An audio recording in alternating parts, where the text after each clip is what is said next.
Well, the legislature's been very quiet about all of this. It's my personal opinion. Governor Healey never thought she was going to be the governor of Massachusetts in August of 2025. She actively campaigned for the Biden and Harris campaign. She thought she was going to be the attorney general of the United States of America, and the election didn't go her way, thankfully.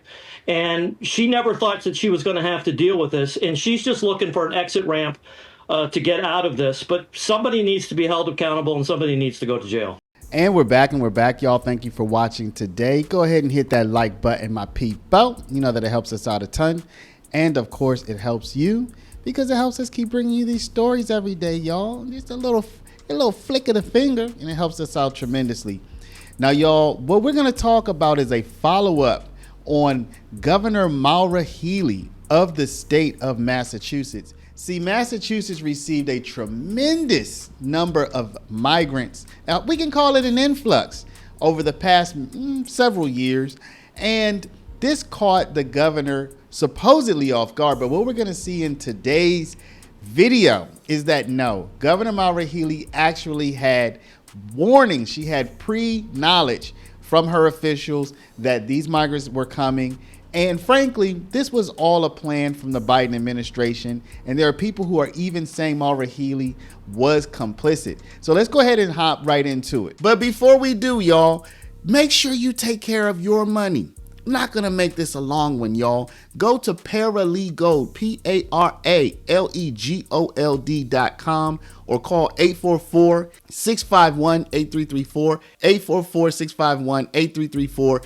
If you have $50,000 to $100,000 or more in your retirement, protected from inflation, protected from monetary debasement, you're about to retire. Make sure your money's still there and it's still worth something by investing at least some of it in gold. Talk to our partners at Augusta Precious Metals.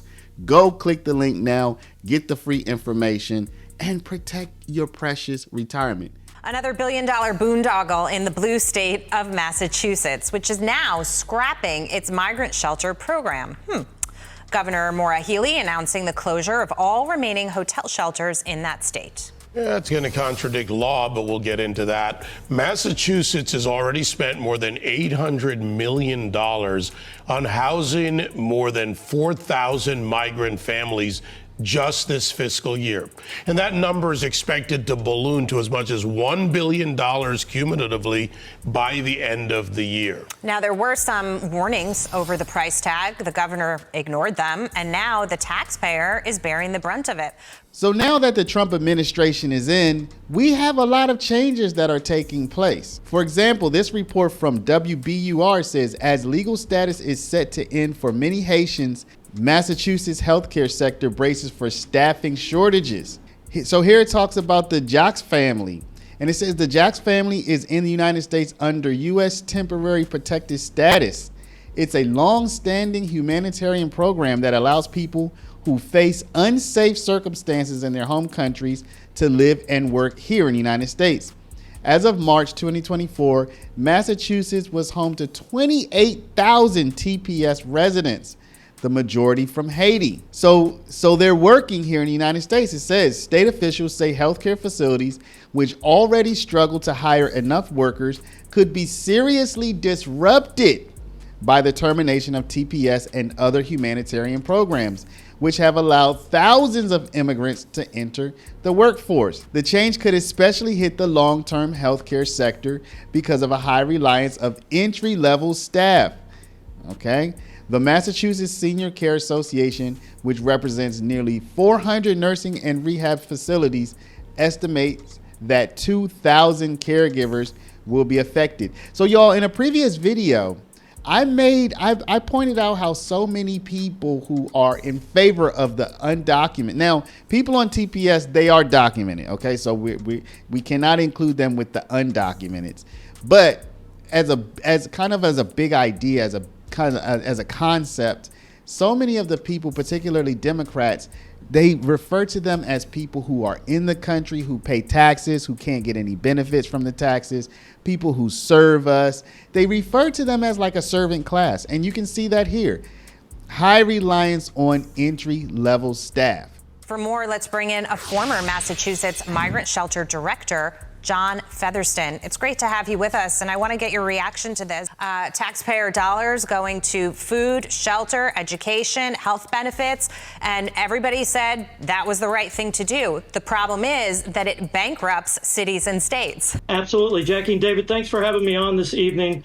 You know, here's the bottom line with Maura Healey, our governor. She's lied to us for the last 2.5 years, and now she expects us to believe anything that she says when it comes to these migrant shelters.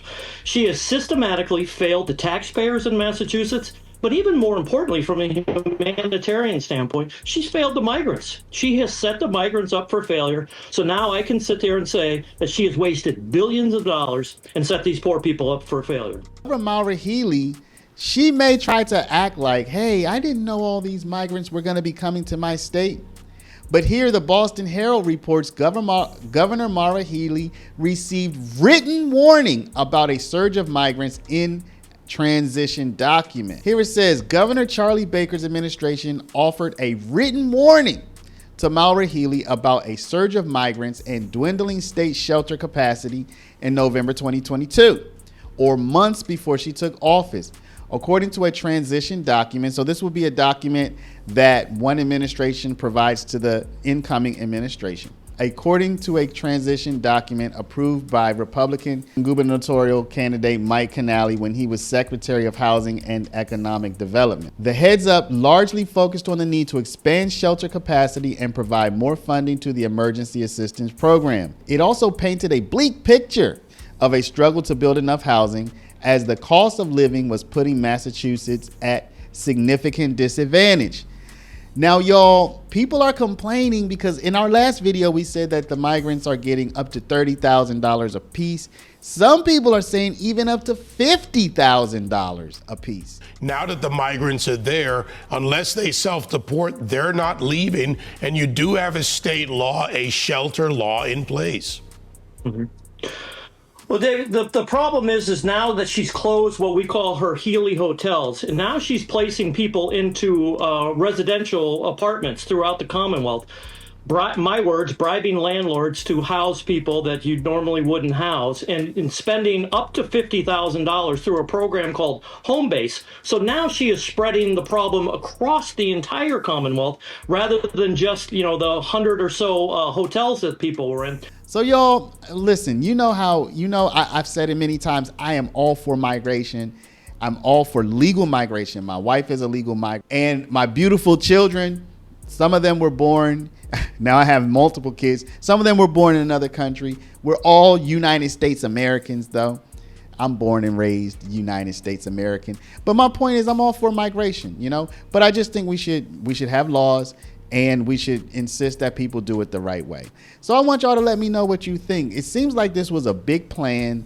It seems like the plan fell apart when Donald Trump got reelected. Let me know what you think down in the comments, but before you do, please stop, hit that share button. Share this video out over email, text message, WhatsApp, Facebook, Snapchat, Instagram, all your favorite social mediums. And if you are watching, you're not a subscriber, just subscribe. Do it now. Hit that subscribe button. Also, for my people, if y'all want to help the channel out, and if you have a retirement, go to Paralegold, PARALEGOLD.com.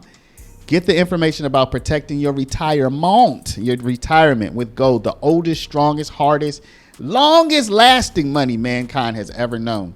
And call my people at Augusta Precious Metals at 844-651-8334.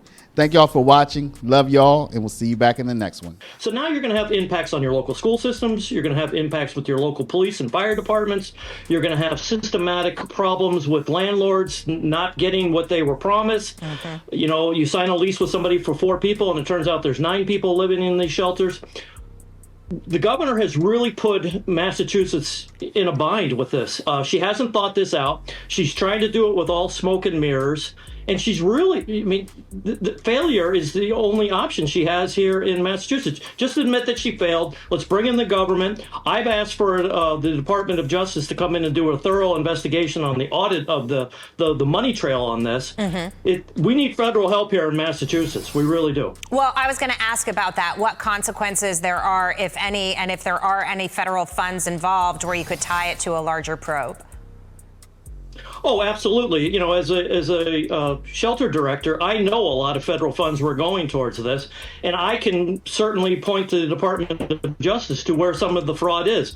We actually have a Democrat auditor here in Massachusetts, Diana DiZaglio. She's already done the audit. She's already come back to the governor and said, "Hey, these no bid contracts are wrong. There's been spending frauds." The governor totally disregarded it. So the DOJ has to just come in and confirm what the auditors already come up with, and somebody needs to go to jail, and it's probably Maura Healey. Well, then a quick one, if you will, John. What happens if the DOJ comes in, finds this fraud? Where does it go next within the state? Well, you know, the legislature's been very quiet about all of this. You know, it's my personal opinion. Governor Healey never thought she was going to be the governor of Massachusetts in August of 2025. She actively campaigned for the Biden and Harris campaign. She thought she was going to be the Attorney General of the United States of America, and the election didn't go her way, thankfully. And she never thought that she was going to have to deal with this, and she's just looking for an exit ramp to get out of this. But somebody needs to be held accountable, and somebody needs to go to jail.